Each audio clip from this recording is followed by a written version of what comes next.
Hey guys, my name is Toby and welcome back to another exciting Photoshop tutorial where today we're going to be taking a look at dealing with problematic colours in your images. So that could be anything from a rash to blotchy skin to something like this example here where we actually have some mismatched lighting. Now this has happened because the room that we shot this photo in had some overhead fluorescent tube lighting which has given us this kind of yellowy glow. The camera was white balanced to match our studio lights at about 5500 Kelvin, and fluorescent tube lighting comes in normally at around about 3800 Kelvin, so that's why you've kind of got this yellow backlighting almost on our subject.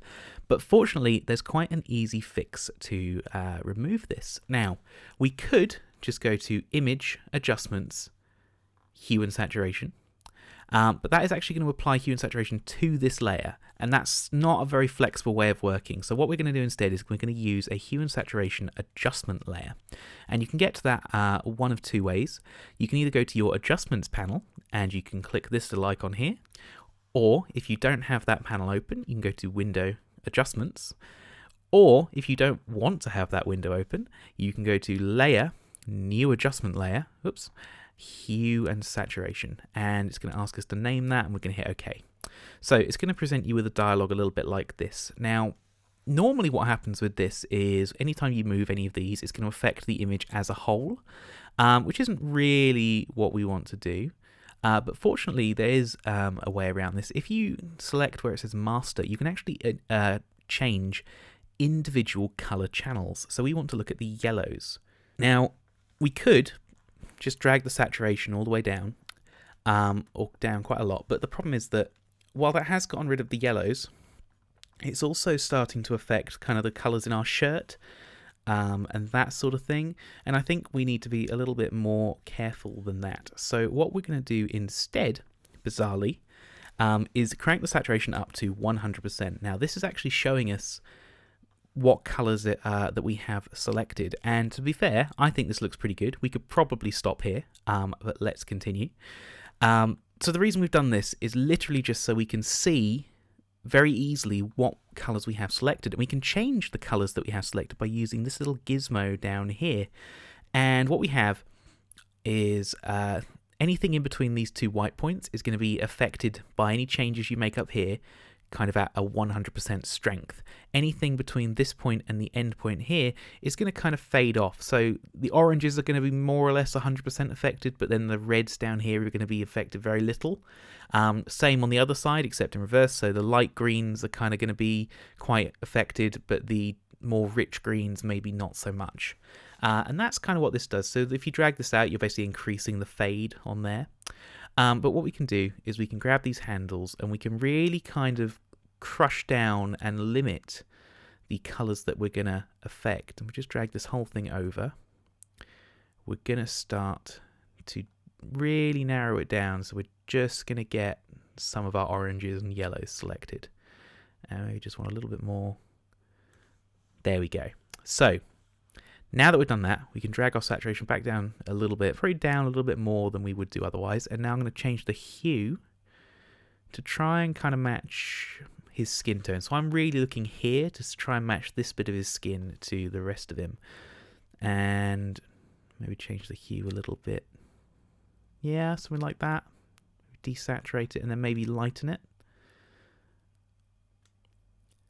That's looking pretty good. Now we have still got a little bit of yellow there, so maybe we need to just expand our selection just a nudge, something like that.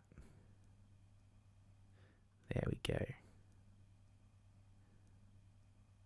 Oops, just zoom back out and go back down to our yellows, and that looks pretty good. So I'm just going to close out of this, and you can kind of already see that that has done more or less the whole job. Now it hasn't quite gotten rid of some of the oranges in his hair, so we're going to need to do a little bit more work here.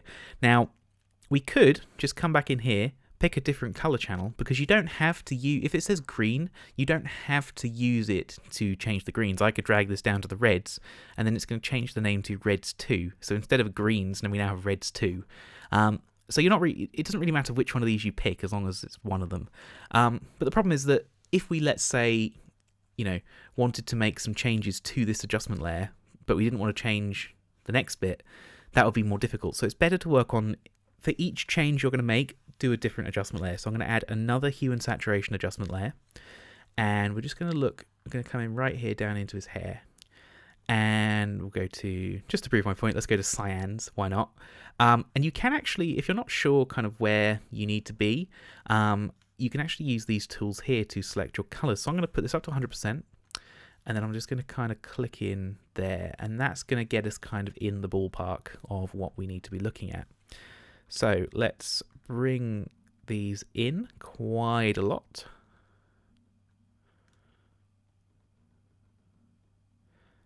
Okay, so now we've kind of really just got his hair selected, which is kind of what we're after. We don't really want to affect anything else. And we're going to bring the saturation down, maybe just darken it a little bit. So maybe just bring that out a tiny bit. See, what you need to be careful of is the fact that this is now starting to affect areas of his skin as well. So it is a case of you just got to be very careful about what you have selected. So that's looking pretty good to me. We'll close that out, and as you can see, that's now neutralized all that extra color in his hair. Now the problem is this is now also affecting this area down here, and we don't really want that. In fact, we don't really want it to affect anything except his hair. So one of the cool things about adjustment layers is that they come with a mask already attached to them, and what we can do is we can use this mask to limit where this adjustment layer actually affects our image. So I'm going to go over to our brush tool by hitting keyboard shortcut B, and what we actually want to do, because we really only want the hair selected, we could either paint everything else black except for the hair, or we could do it a little bit more quickly. With the mask selected, I'm going to press Command or Control if you're on the PC, and I, and invert the mask. So now this has gone black, which means that it's not affecting any part of our image. So I'm going to hit X to swap our background and foreground colors. And now I'm painting in white. I'm going to just make my brush a little bit bigger with these square bracket keys. I'm just going to right click, make sure that my brush is nice and soft. And just with a white brush, I'm now just going to start painting kind of over his hair to put back in that adjustment layer. And if we just have a look at my adjustment layer, if you hold Alt and click on a mask, it will show you at full screen. That's what I've just painted. As you can see, that's very rough. You don't need to be precise with this at all. It's quite a nice little technique, but now it's only affecting his hair. It's not doing anything else to the rest of the image, and I'm quite happy with that. Now, we could take this one step further, because our lovely model here does have a couple of sort of redder areas on his face, which probably just from being in front of all the studio lights. So let's add another adjustment layer, and we'll go to reds, because why not? Whack the saturation all the way up, and then we'll just start to narrow down our color selection. So something like that is probably pretty close, because we don't want to affect most of his skin. We literally just want these kind of red patches. There we go. I'll bring the saturation down a little bit. Maybe just change the hue ever so slightly. So it's quite a subtle change, but as you can see, you can start to make it just blend in with the rest of the skin. Now, where this is more problematic is that it has gotten rid of that red tone, but the problem is that it's also changed areas that we maybe wanted to stay red, like his lips and his eyes. I would say lips, eyes, and then ears tend to still kind of be a little bit redder than other areas of the face. So what we can do is, with our mask selected, we're going to hit the letter B to swap to the brush tool. I'm going to hit X to paint with black. So now we're going to tell our mask, don't affect these areas. We don't want it to affect his eyes. We don't really want it to affect his lips too much. And we don't want it to affect his ear. And as you can see, that's doing a pretty good job now, I think. And I am quite happy with that. So if I just hold Alt and we click sort of before and after. So hopefully that's been helpful. Hopefully you're now going to start using the Hue and Saturation tool to do a lot more than just make your pictures look a little bit funkier. And you can see it's a really powerful correction tool. Especially when you combine it with adjustment layers and masks, you can be really, really specific about controlling color in very certain areas of your image without having to affect everything at once. So I think that is going to do it this time, guys. Thank you very much for watching. My name is Toby, and we'll see you next time.